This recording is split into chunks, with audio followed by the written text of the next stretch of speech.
其实你越深层的信念，就会越体现在生活的方方面面里面，哪怕是很小的事情里面让你难受的这些点，其实都在反映着你不仅仅在这个方面的问题，也体现着你在感情里的问题啊、金钱里的问题啊、你关系里面的问题啊、你事业里的问题啊、乱七八糟所有一切里的问题。打2个比方。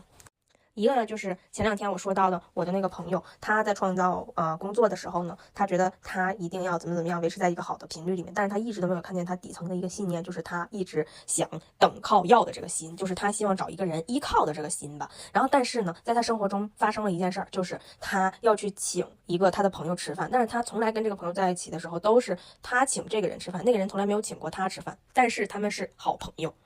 在他跟我说这件事的时候，我就说你为什么总是请他吃饭，然后他一次都不请你。他说好像也请过吧。我说你忘了吗？之前他带着他的弟弟跟你一起吃饭，都得你掏钱。然后他想起了这件事之后，然后他开始反思这件事，发现自己和这个朋友在一起就有一点觉得这个朋友特别的厉害，觉得以后还能用得上他，所以说他在跟他相处的时候，自己不自觉的会付出很多，因为他觉得他能在别人身上图到一些什么。但这完全是一个无意识的行为，放在以前他一直都没有发现，但是就是在他创造工作的这个过程中，他经过了这件事儿，跟这个朋友吃饭的这件事儿，他发现了自己有这份心，他把这份心看见了，看见自己底层的这个信念了，不再去相信这个自己了，然后他要的所有一切都来了。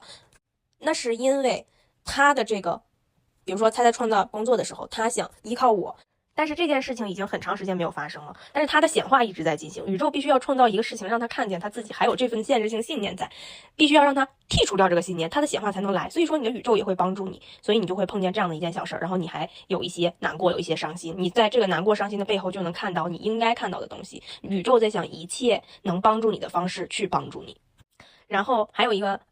宝宝，他是在创造他的 SP， 他在这个过程中呢，他跟他的 SP 之间还是有一些矛盾的，但是我们再去探究的时候，他跟我说了一件特别小的事儿，就是他小的时候在跟爸爸玩游戏的时候呢，他的脚丫子就不停的在那块晃凳子，但是晃凳子这个行为，爸爸提醒了他1、2次之后，他还不停的晃，但是爸爸就去给他罚站了，他就觉得特别的委屈，特别的害怕，他当时哭得特别的厉害，就这么一件小事儿。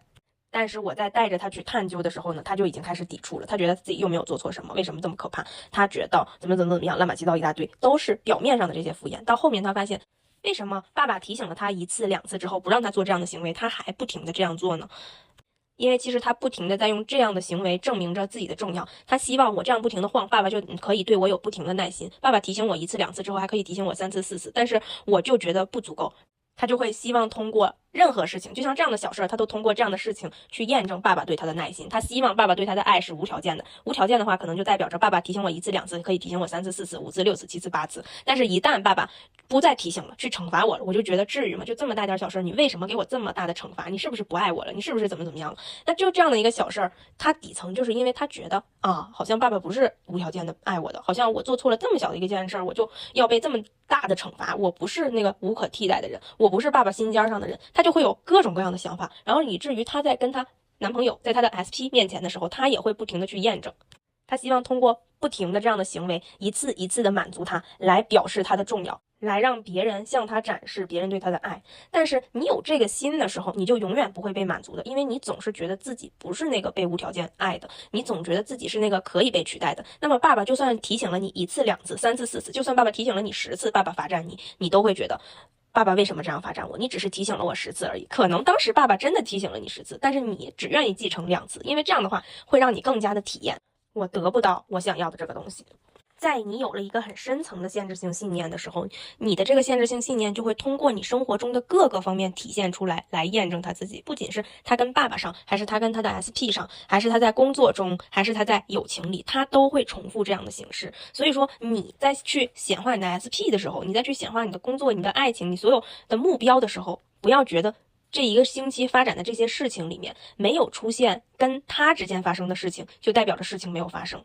因为很多时候你们2个之间的进展貌似停滞了，但是你的生活是全方位发生的，你可能会在其他的方面体验着其他的不爽，那么这些不爽就很有可能能让你探究出你跟 SP 之间的卡点，因为这样的限制性信念比较深层的，它会全方位的创造你世界里面的事情。就像我朋友创造工作的时候，他会在一个朋友身上体会到他为什么得不到这份工作，因为他中间一直在相信着他要依靠别人。宇宙会通过全方位的形式，把你要的答案，把你要突破的卡点，把你要解决的问题放到你的面前，让你看见。但是你要能看见。所以我们的生活就是我们的显化本身，就是我们的想法本身。